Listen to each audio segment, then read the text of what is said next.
Welcome to the No Quit Living podcast. Our primary objective is to motivate and inspire our listeners to never quit. The reality of life is simple. We all fall. We all fail. At times, we get knocked down. The question is, do we get back up? Are we stronger? Are we better prepared to attain the maximum of our potential? Thank you for joining our No Quit tribe.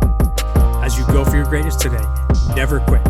And remember, we rise by lifting others up. Welcome to episode number 356 of the No Quit Living podcast. I'm your host, Christopher J. Worth, and today's theme of the day is culture. Our quote of the day comes to us from Tricia Griffith. With the right people, culture, and values, you can accomplish great things.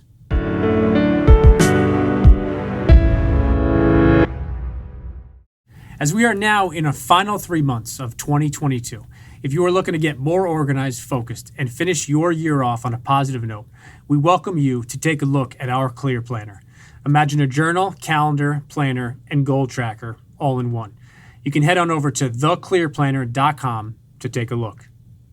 I was introduced to today's guest by a good friend of mine and former guest, Brian Kane. When Brian recommends somebody to speak about one of my favorite topics, culture, I'm all in. I think you'll really enjoy hearing what Stan Johnson has to say. I hope you enjoy today's episode. Stan, I'd like to welcome you to the No Quit Living podcast. Pleasure being here, man. Heard a lot of great things about it and excited to be on here with you today.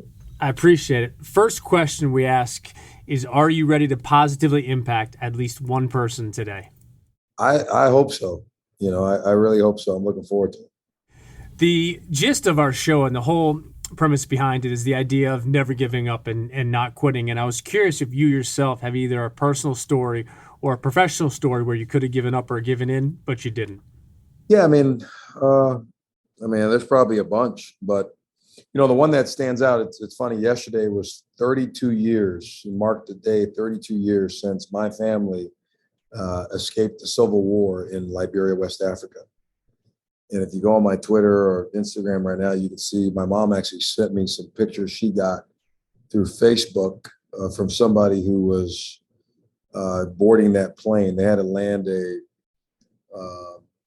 Army military plane that takes vehicles. They had to land that into a mining strip to pick us up to get us out of the country because they had blown up the airport. And we were fortunate that my mom was American, so we had dual citizenship. But my dad was from Liberia, West Africa, and, had made a living there. I was 10 at that point, and we lost everything. We actually came to the States with literally three bags and had to start life all over in Salt Lake City. That was 1990. I watched my parents lose everything. And, in those moments, families could easily separate. Adversity could, separate you and cause you to go different many ways. But I watched my parents really come together and fight. My dad got a job in Utah at a mining company. He started as probably one of the low-end guys on the company. And maybe 5-6 years ago, he retired as a CEO. Right. And I saw a family that had experienced a devastating life event that really could have ended up in death, quite frankly.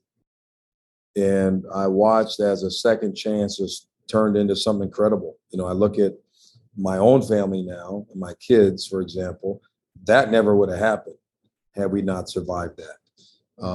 My dad's willingness to roll his sleeves up and not quit and work even harder to provide for his family here in the States and the life he gave us. I mean, that's been a constant example of what I'm trying to do in my life now. But I think that's the greater story.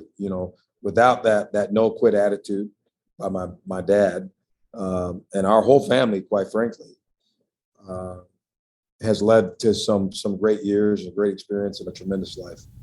That's a fantastic story. I had no idea the backstory of that. And I loved how you touched on during those challenging times, most of the time, it's what tears families or businesses or teams apart during those crazy times. But it led to this. And I think the coolest part not to diminish any of the story, but the fact that where your dad started and then retired as a CEO, I think it's that concept of it's not where you start, but it's where you finish and what happens along the way.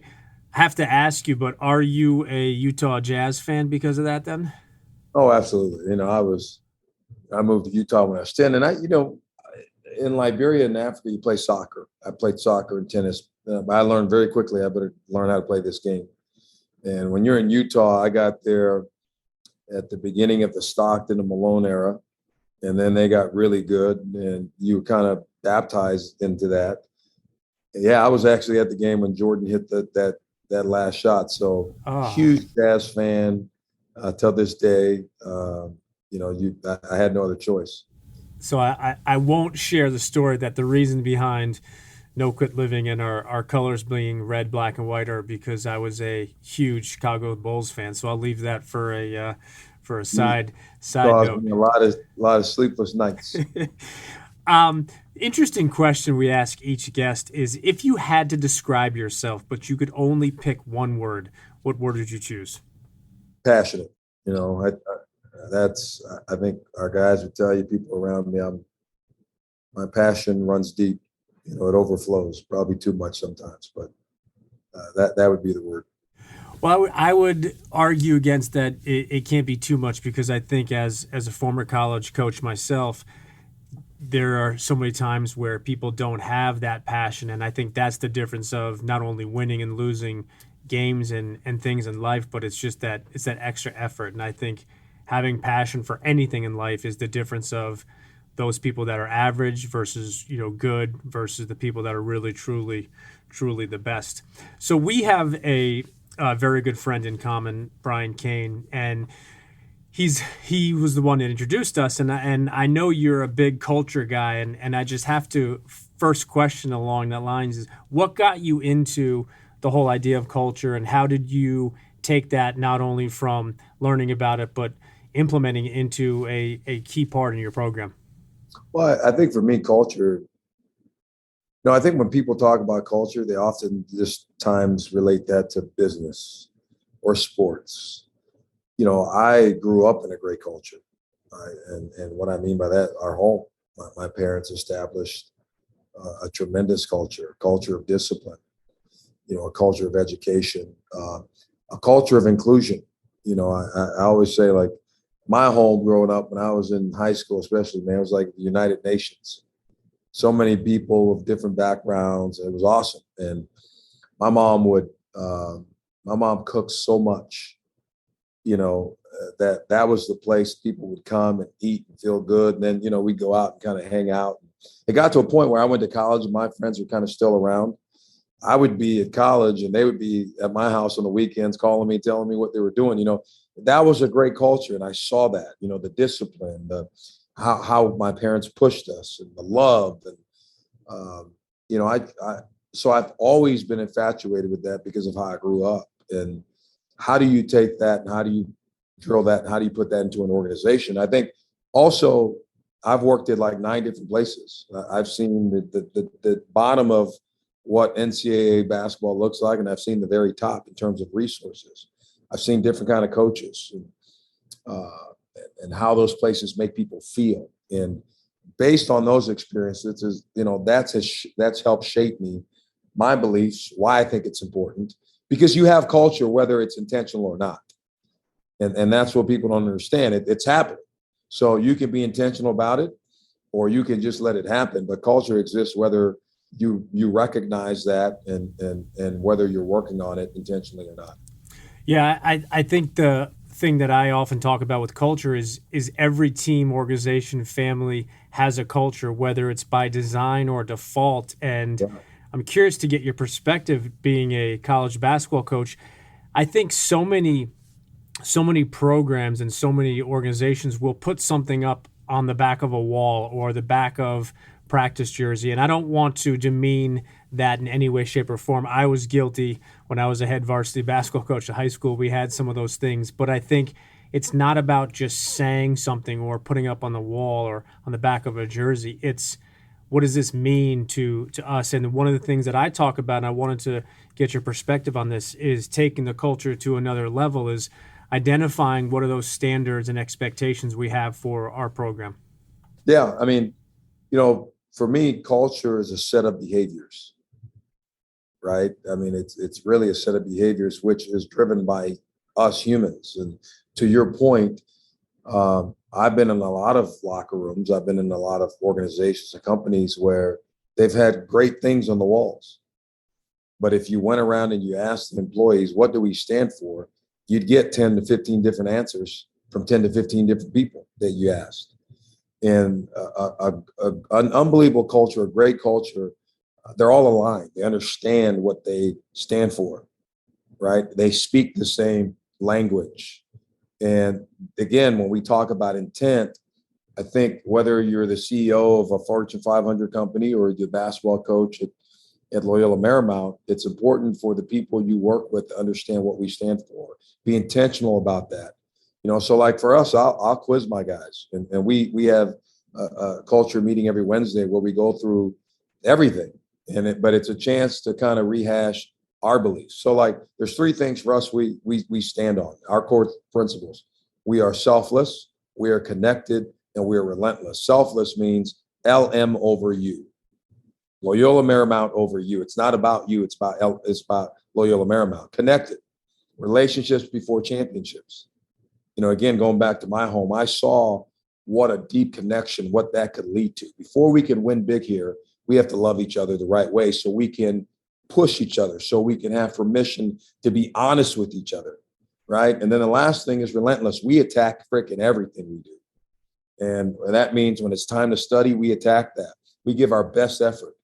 I don't expect our kids to all love school, to all be straight A students. But if the best you can get in a biology class is a C because it's really hard for you, I expect you to get that C to be relentless. When it's time to go to training table and you have to put on weight or lose weight, I expect you to be relentless that way. And when it's time to check out and have fun, we want to be relentless that way too. So those are the three things that we talk about every day. Though that's the heartbeat of our program, and everything we do kind of stems from that. Was that something that you brought with you to LMU, or is that something that has been kind of taken up since you've been there, or kind of maybe a mix of the both? I brought it with me, and I talk about this with, people who are aspiring to be in a leadership position, and that leadership position, whether that's a head coach, whether that's a CEO, whatever, you have to act like one. You have to think like one. So what I did for the last maybe 6-7 years prior to getting this job, I spent, a couple days a week in the summer working on me, working on my plan, working on my program. I think sometimes as a good employee, we spend so much time working on the dreams of our bosses, the dreams of our organization, which is what you should do.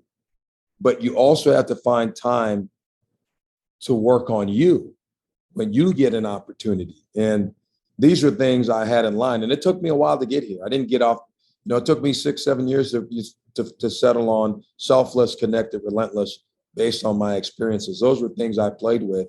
And then I settled on that, probably a year or two before I got this job. I think that it's so important what you said in the concept of working on yourself and working on me. And I think that is something that is missed so often in our current society, where people see somebody's highlight reel, whether that's on social media or a book, or somebody like you winning a game on TV, and not to take away from any of those successes, but it's, what is going on behind the scenes with the work that we're doing. And I think what you shared about having a meeting every Wednesday, a culture meeting, I think that is so important, because that defines your team. And when you win games next season, it's something that I talk about, is games are not won on game days. Yes, that's when they're won as far as in the win and loss column, but they're won in practice. They're won before and after class. They're won in the weight room. They're won building those relationships. And I think it goes back to that idea of that concept of seeing everybody's highlight reel versus seeing what's behind that, what's behind the door, and what happens in those hours when no one's watching.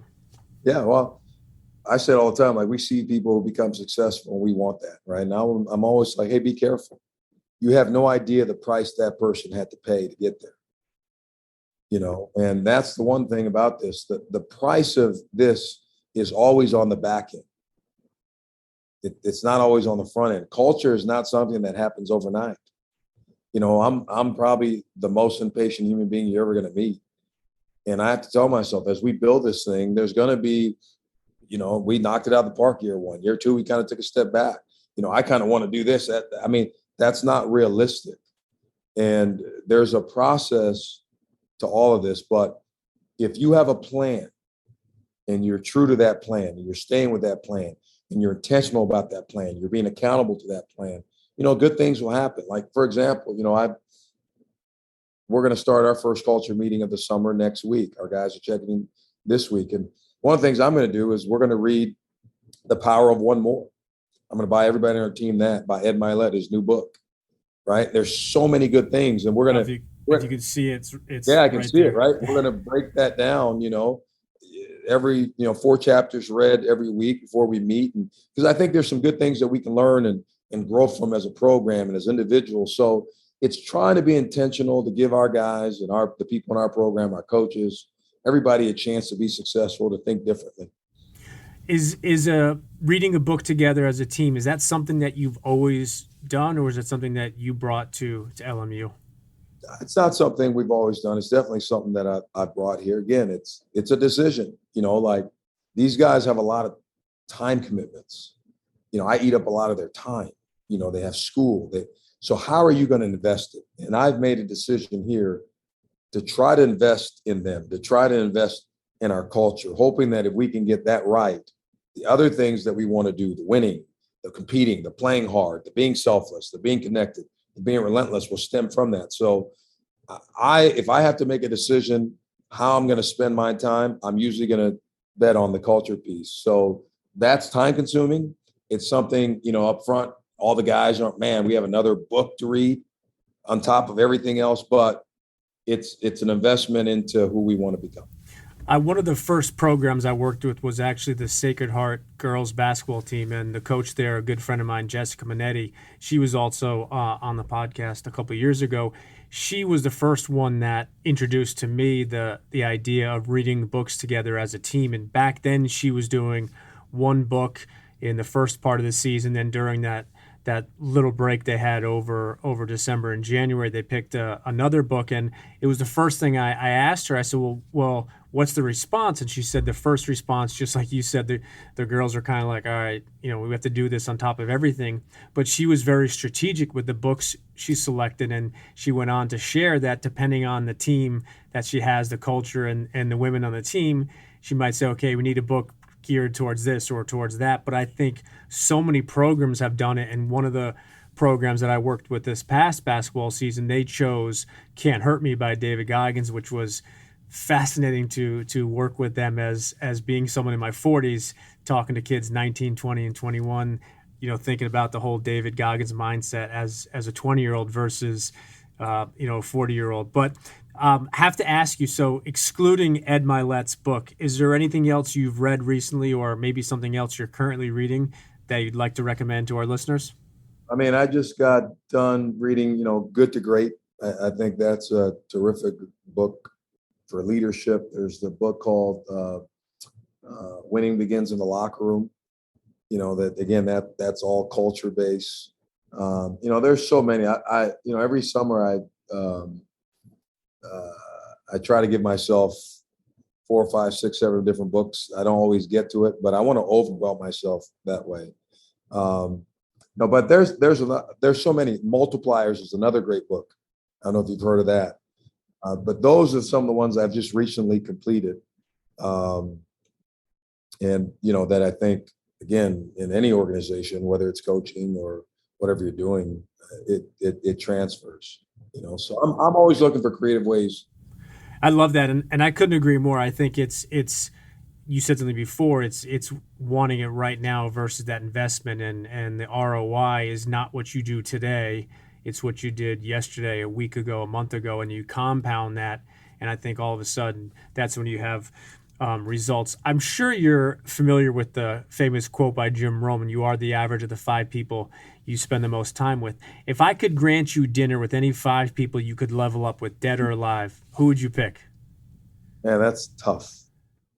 That's really tough. Um, Barack Obama would most certainly be one for a lot of different reasons. Being a president's difficult. Being the first African American president, leading in that, I'd love to pick his brain on, you know, what that looked like from his vantage point. Uh, John Wooden, again, the legendary coach who's done some tremendous things in his times. Um, Gandhi, he'd had some incredible teachings. Obviously, for me, sitting down and having a conversation with Jesus, that would be incredible to hear him out. Then, it'd probably be some great musician, because I love music. So whether that's Michael Jackson or somebody like that, because that music's a big part of my existence. I think that'd be a fun dinner in many ways. I'd love to see the dynamic of Obama and John Wooden kind of just discussing what's happened over the last, I guess, 15 years or so since Coach passed. We're going to switch over to the hot seat questions, and the only request we ask of you is you spit out the first thing that comes to mind. Okay. Last meal, you can pick absolutely anything. What do you pick? Steak. Favorite smell? Ooh, Jean Paul Gaultier. Other than basketball, what's your favorite sport? Football. Do you have an all-time favorite team? In any sport? Well, of course. I mean, it's going to be the Utah Jazz. Favorite movie? Gladiator. That's a great flick. Do you have a favorite book? I have too many. I couldn't pick one. What's the favorite app you use on your phone? Twitter. What's the background picture on your phone? It's me kneeling down when I was at Marquette. I think we were playing Wisconsin, but that picture had always symbolized what I wanted to be because it looked like someone who was a head coach. That is awesome. And I keep that as a reminder. That is awesome. Do you have a favorite quote? Wow. I have so many, but I think how you do anything is how you do everything. That is such a powerful quote, and I love the simplicity of it because it literally transfers to everything in life. Being a music guy, what's that one song, no matter whether you hear it in the morning, evening, or night, you automatically turn it up and rock out to it? I wish I could tell you. I'm old school. Like, people laugh at me, everybody who's around me. I still go on. If I hear a song, I'm going to go on iTunes and I'm going to purchase it. Like, I don't do the new deal where, Spotify, like, all my music on my phone is purchased. Like, that's my most precious jewel. So there are so many songs, I think in my last life, I was a DJ. I think you're the only person I know that can say that all their music is purchased. I think with technology where it is now, it's like not only can you get it almost instantaneously, but you can get it free, if not close to free, on so many different apps or different streaming systems. They make fun of me like, you're the biggest moron. I'm like, you know what? I'm paying the artist, man. This is good stuff. So, interesting question we ask during these challenging times, and there's so much nonsense going out there. Are there one or two people that you follow on social media that just put out really good content that you'd maybe like to recommend or possibly introduce to our listeners? Oh, that's a good question. I mean, there's so many different people I follow, but I don't, in terms of all the stuff that's going on, I think you got to be really careful. What people tend to forget, like, we usually follow the things that we like. And what ends up happening is you create a very narrow scope and a narrow window, and you become very narrow-minded. And that's what for example, Twitter and these things, they begin to find out what you like, and all the content you're getting are the things you believe in. And I like to see and hear all sides, so I can have more of a more educated opinion and decision. Because if you're not careful, you start to get fed things that you want to believe. So there's not one thing I would say that I follow. I try to listen to all sides and see what they're saying.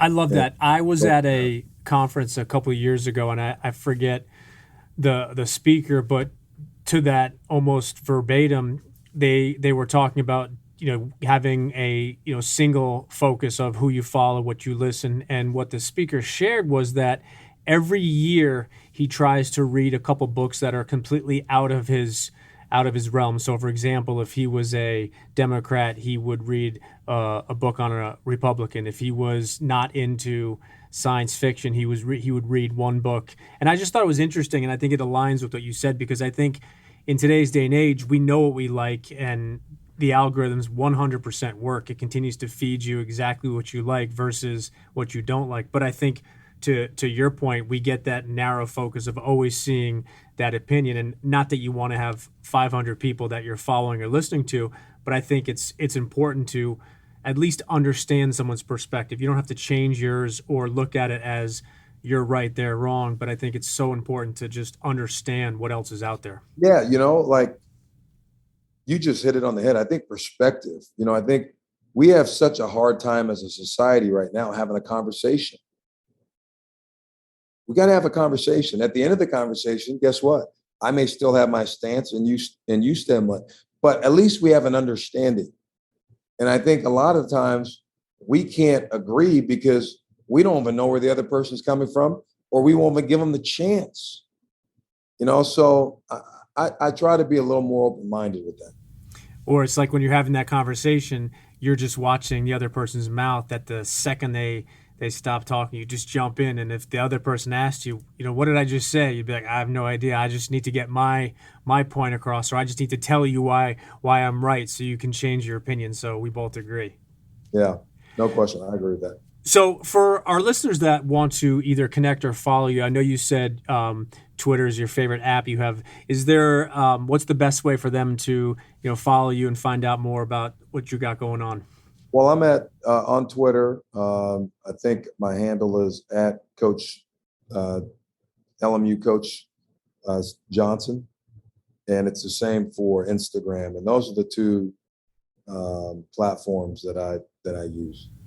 And then last question we ask everybody, and we'll ask you as well, is if you have any parting words you'd like to leave with our listeners today. Well, I think, again, you have such a great base, it sounds like, and the types of people that are listening. I love the question you asked me to begin with. My thing to everybody would be just keep going. Keep going, right? If you're in a great place today, life is going good and you're advancing, keep going. Tomorrow's coming. And what you're doing today has no bearing on what's going to happen tomorrow. Tomorrow's a new day. If you're in a dark place, tough place, struggling, nowhere where you want to be, keep going. The tide can turn.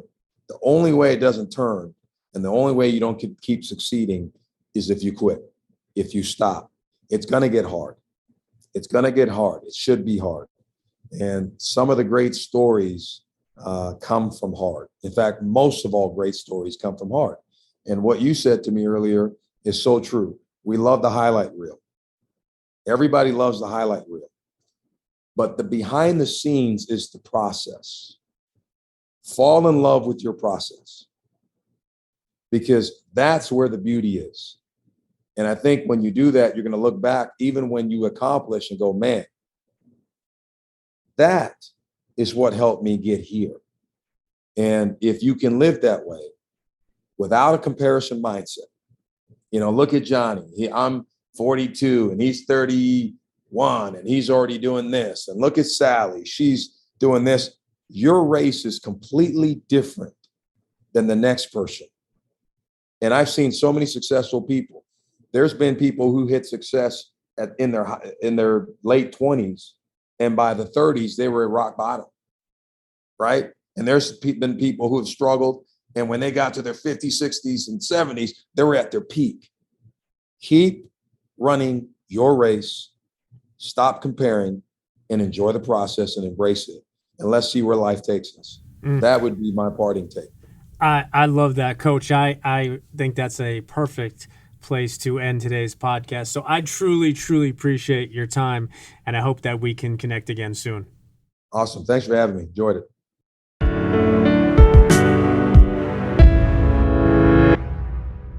Thank you for listening to episode number 356. Stan's 3 words for his culture were spot on: selfless, connected, and relentless. In his parting words, Stan reminded us to keep going. He shared that the only way the tide doesn't turn is if you quit, if you stop. To that one person who needs to hear this today, keep going, don't quit. And remember, we rise by lifting others up. And lastly, to our listeners, thank you. We truly appreciate your time, and we hope our episodes inspire you to keep on attacking life and never giving up. To quote Dr. Norman Vincent Peale, it's always too early to quit.